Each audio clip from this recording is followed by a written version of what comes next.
Hershey Park in Hershey, Pennsylvania has been a vacation destination for years. Their coaster lineup is just getting stronger and stronger. Among the coasters at the park, there are multiple B&Ms, Intamins, and wooden coasters, most of which are quality rides. In 2020, Hershey opened its $150 million expansion of Chocolate Town. This expansion came with a new park entrance and a B&M hypercoaster, Candemonium. It's only a matter of time before another coaster enters the stage at this amusement park. As you probably see from the title of this video, I think it will be a dive coaster.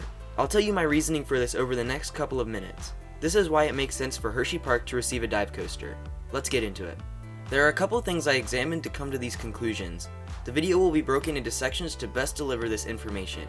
These sections include recent manufacturers and relations, coaster models needed, space and location, and statistics. At the end of the video, I will summarize the main points to wrap it all up. Something that will not be included in any section of the video will be the opening year.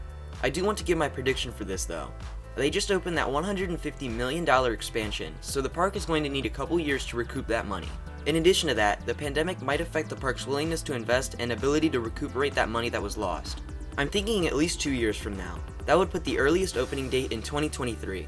Of course, no one knows what the future will bring, so it's hard to determine the exact year. Alright, moving on to the main portion of the video. The first step to determine what coaster will come to Hershey Park next is looking at recent manufacturers worked with. Hershey has just opened a coaster by B&M, and they also have multiple coasters from Intamin. It has also been widely predicted for Hershey to work with Rocky Mountain Construction. I'm actually going to shoot down the idea of RMC in favor of Great Coasters International, GCI. For those that don't know, GCI has recently unveiled their Titan track, which is very similar to RMC's iBox track. I'm going to go off topic for a second to explain why I think this is, but in the end, it will narrow down the sensible options. As I said, Hershey has been rumored to get an RMC hybrid for many years. Many say Wildcat, the park's GCI coaster, will get the treatment. I actually believe that Lightning Racer will get it. Wildcat was GCI's very first roller coaster.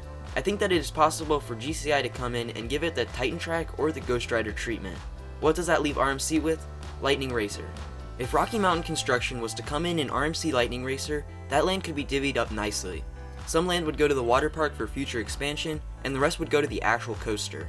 I could see both of these possibilities coming to fruition, but I think another major addition to Chocolate Town, like a Part 2, is more likely to come first.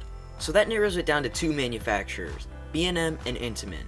Now it's hard to say which manufacturer would be chosen without looking at the ride models that they offer. We're moving on to step number 2. Hershey Park already has Skyrush, Stormrunner, and Fahrenheit from Intamin. They also have Great Bear and Candemonium from B&M. That leaves one B&M to be desired to even out the pack. So now looking at what each manufacturer can offer Hershey, Intamin has their new Hot Racer concept, water coasters, and their stunning multi-launch coasters. Those are the ones that I can see coming from that manufacturer. On the other side, B&M can offer a flying coaster, wing coaster, and dive coaster. And how about a wild card, the new B&M Surf Coaster? Out of these models, I think B&M has the better coasters to offer to really diversify the coaster lineup. Having too many coasters by the same manufacturer can cause the ride experience to be very similar. Based on all of this, I think it makes the most sense for Hershey to work with B&M on their next project. Moving on to location, step number 3. I already hinted to where I think the coaster will go. You might have caught me say, Chocolate Town Expansion Part 2. Now I have not been to Hershey Park since the new area has opened, but I have heard a lot of people say that there is enough area to open a new coaster. I'm specifically talking about to the right of the park entrance and in between the Hershey Kiss fountain and the house structure. So what type of coaster could go in this location? Well, I believe, like some others out there, that a dive coaster could be perfect for this park and really in this area. Wing coasters tend to be a lot more sprawling, which might not work for this area. The same goes for a flying coaster. That leaves the surf coaster or the dive coaster. There's just not enough known about the surf coaster to say that it will be their next coaster. It's predicted to be B&M's version of a multi-launch. This again does not support its argument for the next coaster. Hershey Park already has multiple launch coasters. That would result in the dive coaster being the best fit.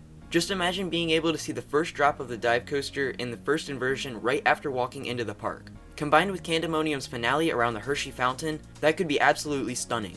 In addition to location within the park, look at the location outside of the park. The closest dive coaster to the Hershey Park is not even in the same state.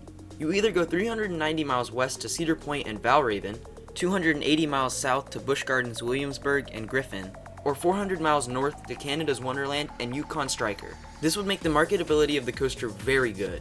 Going back to Chocolate Town Part 2, this concept also helps the case for B&M getting this new project. B&M could have offered a reduced rate on the cost of coasters if Hershey would have agreed to make multiple.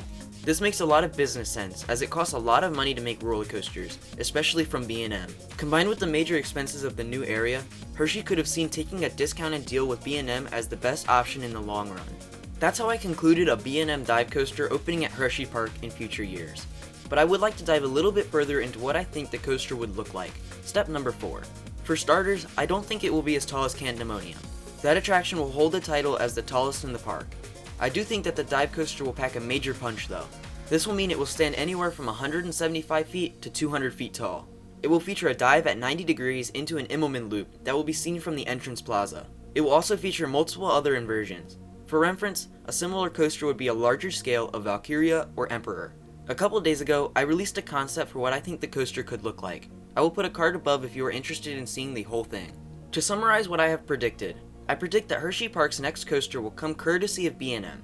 The model will be a dive coaster and will fit in a plot of land next to Candemonium and the Chocolate Town entrance. Finally, I believe the coaster will be built as early as 2023. So that does it for why it makes sense for Hershey Park to receive a B&M dive coaster.